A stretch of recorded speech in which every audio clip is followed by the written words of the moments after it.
আজকে আমি মিষ্টি কুমড়া দিয়ে ডিম রান্না করব।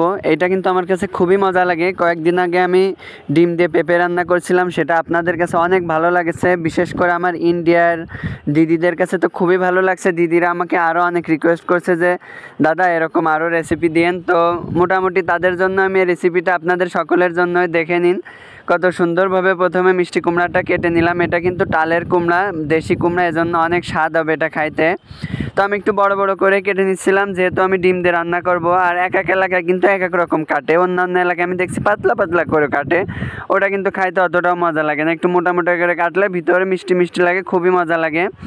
তো দেখতেই পারতেছেন প্রথমে মরিচ পেঁয়াজও কেটে নিয়েছি ফুড়ানির জন্য, ওর ভিতরে একসাথে বেছে নিয়েছিলাম। তারপর কুমড়োটা ধুয়ে ঝাল পেঁয়াজগুলো ধুয়ে ফুড়ানির মরিচ পেঁয়াজগুলো কেটে নিব। ফুড়ানি তো মরিচ দেওয়া লাগে না, পেঁয়াজ দেওয়া লাগে। তো আমার এই ফুড়ানি দেখে অনেক দিদিরা, অনেক আপুরা কিন্তু রান্না করছে এবং খুব ভালো একটা রেজাল্ট দিছে যে ভাই আপনার এই ফুড়ানিটা আসলে অনেক মজা লাগে এটা দেখাইতে। তো এই যে বাটিতে আলাদা করে 2টা পেঁয়াজ ছোট ছোট কুচি করে রাখছি ফুড়ানির জন্য। তারপরে যে দেখতে পারতেছেন কড়াইতে হালকা বাদামি কালার হওয়ার পর একটু জিরা দিছি, তারপর নামায় রাখছি যে বাটাবাটির পালা। ফুড়ানিটা কিন্তু একদমই সহজ, আপনারা হয়তো একটু ঝামেলা মনে করেন, আর আমার কাছে ঝামেলা মনে হয় না। আমি মনে করি যে একা একা যেহেতু থাকি, তো একটু পরিপাটি গোছগাছ করে একটু মজা করে না রান্না করলে আমি একা একা কীভাবে খাবো, তাই না? একসাথে অনেক কয়জন খাইতে কিন্তু খারাপ হইলেও খাওয়া যায়, কোনো ব্যাপার না। কিন্তু একা একা তো আর রান্না খারাপ হইলে ভালো লাগে না।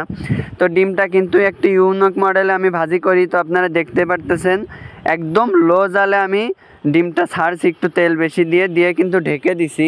যেহেতু আমি এটা দিয়ে রান্না করব, ডিমটাতে কিন্তু আমি শুধু খাবো না, ডিমটা দিয়ে তরকারি রান্না করবো। এই জন্য দেখতেই পারতেছেন লো জালে একদম ভেজে নিছি। আর ডিমটা এখানে কিন্তু আমি 2টাই ডিম অ্যাড করছি, তবুও কত শক্ত হচ্ছে আপনারা দেখতেই পারতেছেন। খুন্তির উপরে দিয়ে উঁচু করে রাখতেছি। তো আমি এই তরকারিটা 3 বেলা খাবো, কারণ একা মানুষ তো অত রান্নার ঝামেলা করি না, কারণ আমার খাইতে ভাল লাগে। নিজে রান্না করি, এক তরকারি খারাপ লাগে না আমার কাছে।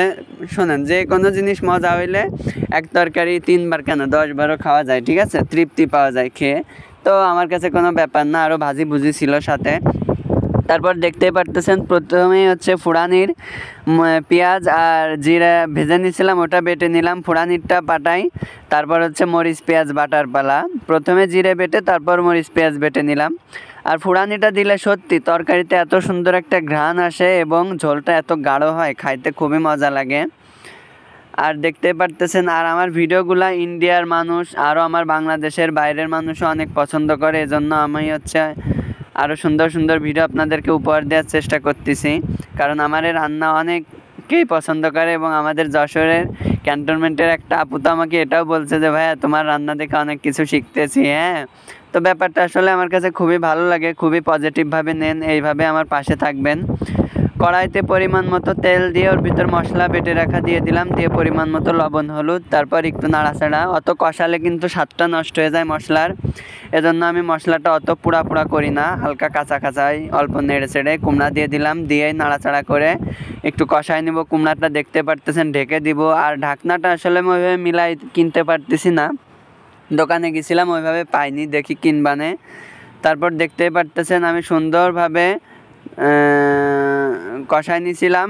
আর কষানোর কাছে কিন্তু তরকারিটা সব থেকে মজা লাগে, আপনারা একদম কষানোর সময় ঝোল শুকায় ফেলবেন। তারপর এই যে দেখতেই তো পারলেন তরকারির ঝোলের পানি উতলা গেলে ফুড়ানি দিলাম, তারপর দিয়ে দিলাম ডিম। আর ডিমটা দিয়ে ভালোভাবে নাড়াচাড়া করতে হবে। আর তরকারি চুলার এই ফাঁকে আমি চালটাও ধুয়ে নিব রাইস কুকারে চড়ানোর জন্য, কারণ যেহেতু দুপুর হয়ে গেছে, খাওয়ারও টাইম, গোসল করতে হবে, অনেক কাজ বাকি আছে, তাই না? রান্নাঘরটাও তো পরিষ্কার করতে হবে। তারপর ভাতটাও নিয়ে নিলাম। এটা দেখেন, আর এটার ফাইনাল লুক দেখলে তো আপনাদের মাথা নষ্ট হয়ে যাবে। দেখেন একদম মাংসের মতো লুক আসছে।